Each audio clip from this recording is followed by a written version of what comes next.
Ya, seperti waktu kami sedang membahas masalah kepemimpinan dalam Islam. Nanti pas ini mau pilpres pasti banyak potongan-potongan tuh.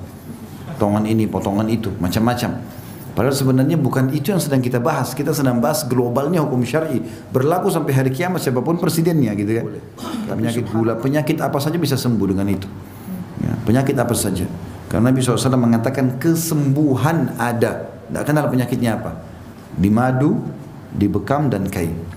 Juga kata Nabi SAW, habbatus sauda, biji hitam, obat untuk semua penyakit kecuali kematian.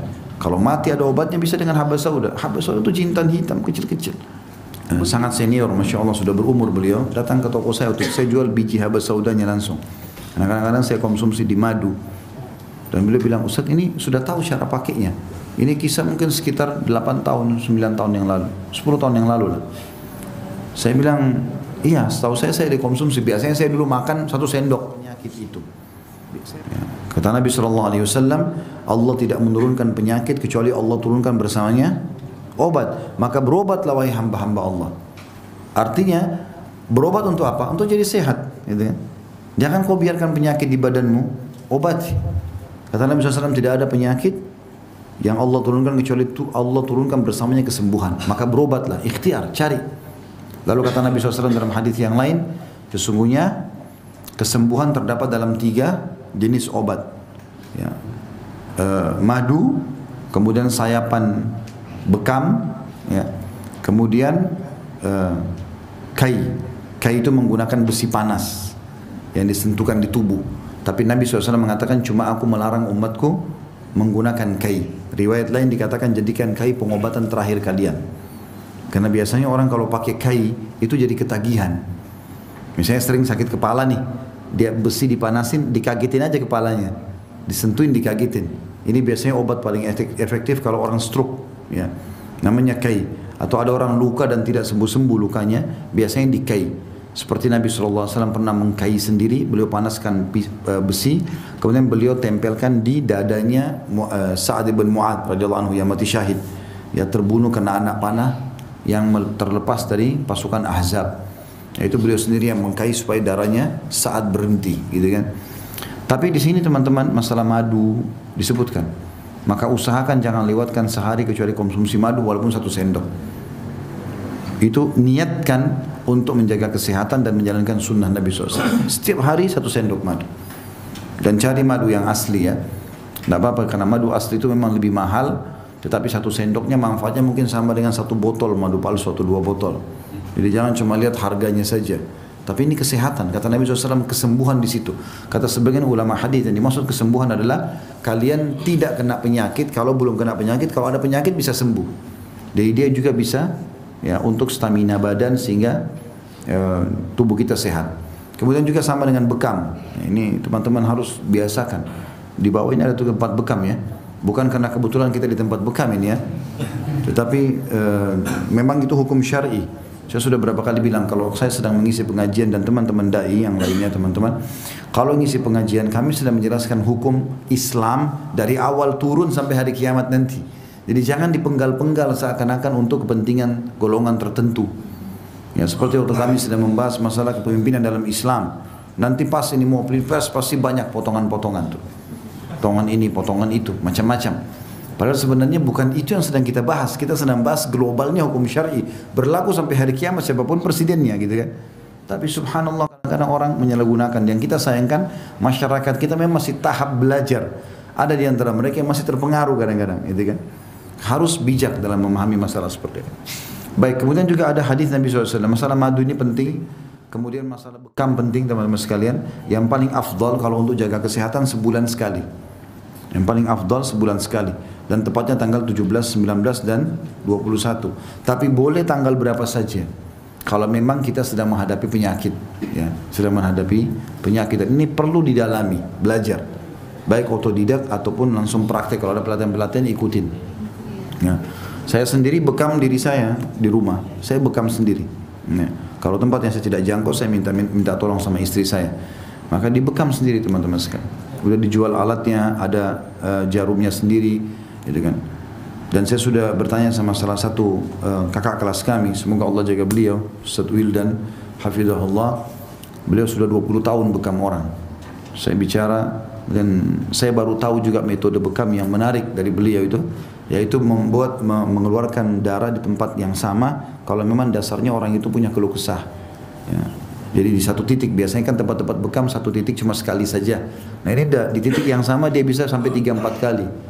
Bahkan beliau pernah banyak sekali Allah izinkan sembuh di tangannya, itu bekamnya dilakukan dengan berulang-ulang. Jadi sampai 3 hari, seminggu di tempat yang sama atau minggir sedikit di kiri atau kanannya. Dan subhanallah banyak orang mau operasi nggak jadi. Ya. Dan ini teman-teman karena kendala orang penyakitnya di darahnya. Kalau dikeluarkan itu kebaikan. Dan kata Nabi SAW ini penting, garis bawahi hadis ini. Kata Nabi SAW, waktu saya sedang mi'raj ke langit, tidak ada satupun malaikat yang saya temui kecuali mewasiatkan saya agar menyuruh umat saya untuk bekam. Semua malaikat suruh bekam. Perintah dari Allah SWT. Maka harus belajar ini, ya. Belajar bekam di tempat bekam, kalau sama belum mahir atau kalau sudah belajar di titiknya lalu bekam, coba sendiri. Ada 9 titik di belakang yang memang menjadi standar kalau sebulan sekali, tapi kalau lagi sakit boleh. Kayak penyakit gula, penyakit apa saja bisa sembuh dengan itu. Ya, penyakit apa saja. Karena Nabi SAW mengatakan kesembuhan ada, tidak kenal penyakitnya apa. Di madu, di bekam dan kai. Juga kata Nabi SAW, habbatus sauda, biji hitam obat untuk semua penyakit kecuali kematian. Kalau mati ada obatnya bisa dengan habba sauda. Habba sauda itu jintan hitam kecil-kecil. Beli 1 kilo mungkin antum pakai kalau sendirian 10 tahun. Iya. Murah, banyak. Tapi cara pakainya memang ada. Biasanya kalau teman-teman tidak faham, mereka konsumsi banyak. Saya lihat juga ada teman-teman yang menjual herbal, di situ kapsul habbatus sauda ditulis dosisnya 2 kapsul, 3 kapsul 1 kali minum. Nah, ini terlalu banyak. Saya pernah ketemu dengan seorang herbalis yang sangat senior, Masya Allah sudah berumur beliau, datang ke toko saya untuk saya jual biji habba saudanya langsung. Karena kadang-kadang saya konsumsi di madu. Dan beliau bilang, Ustaz ini sudah tahu cara pakainya. Ini kisah mungkin sekitar 8 tahun, 9 tahun yang lalu, 10 tahun yang lalu lah. Saya bilang, iya setahu saya dikonsumsi. Biasanya saya dulu makan 1 sendok. Dulu saya punya mah. Kemudian saya konsumsi begitu malah kambuh mahnya. Kan jadi kontradiktif antara Nabi bilang obat, kok jadi tambah sakit, gitu kan? Ternyata tidak paham dosis. Gitu. Maka ada dosisnya. Beliau bilang ini Ustaz, sebenarnya habat sauda ini memang kuat sekali. 1 butir aja sudah kuat sekali. 1 butir kecil itu sudah kuat sekali. Memang dia kuat sekali. Jadi kalau mau dipakai, saran saya 1 sendok madu 7 butir saja. 7 butir maksimal. Kalau mau ditaruh di kopi, di teh, di susu, 7 butir. Cukup, dihitung butir. Makanya tadi saya bilang 1 kilo itu bisa 10 tahun. Tuh. Ya. Tapi kalau orang tidak faham nanti berpengaruh. Nanti dia sendawa, baunya bau habba sauda semua. Ya. Karena banyak sekali dia minum. Ya. Makanya ada dosisnya. Maka dia obat untuk semua penyakit. Ya, ini bukan untuk mengurangi penjualannya teman-teman herbal. Ya. Tapi memang kita bicara real. Karena ini kan pengobatan nabawi. Kita bukan targetnya main habisin jual produk, bukan. Tapi bagaimana kita memberikan pemahaman yang benar berhubungan dengan masalah itu. Tapi ini sama. Masalah madu, masalah habba sauda, ini setiap hari. 1 sendok madu, 7 butir habba sauda. Selalu. Ya. Itu sangat bagus gitu. Kalau mau dibuat dalam bentuk jus digabung sama kurma. Kurma juga makanan favorit Nabi SAW. Kemudian dimasukkan daun bidara. Nah, buat jus daun bidara. Jadi kalau antum punya sihir, punya syaitan lari semua tuh dengan bidara. Itu kan racun bagi mereka. Maka itu dirutinkan buat minuman. Gitu. Saya pernah buat itu jus daun bidara, cemplungin 7 daun bidara, campur madu. Kalau mau pakai susu, mau pakai kurma, sari kurma bisa. Tapi itu sangat bagus ya. Ini semua pengobatan-pengobatan nabawi. Ya, sayangnya kita kadang-kadang lebih percaya dengan obat-obat yang belum jelas status kehalalannya dari orang non-Muslim daripada produk-produk yang diajarkan oleh baginda Nabi SAW. Jadi kita lihat di sini teman-teman, kalau kita satukan apa yang saya jelaskan dalam pembukaan kita ini, Islam dari sisi ibadahnya sendiri, gerakan-gerakan ibadahnya itu mengandung unsur menjaga kesehatan. Kita saya jelaskan gerakan sholat, cari nafkah bagi orang yang mengeluarkan zakat dan sedekah, kemudian haji dan umroh, ya, ada jihad.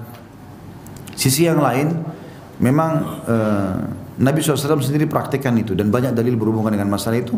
Sisi yang lain juga, Islam mengajarkan kepada kita menjaga kesehatan dengan ya mengkonsumsi obat-obatan. Dan kalau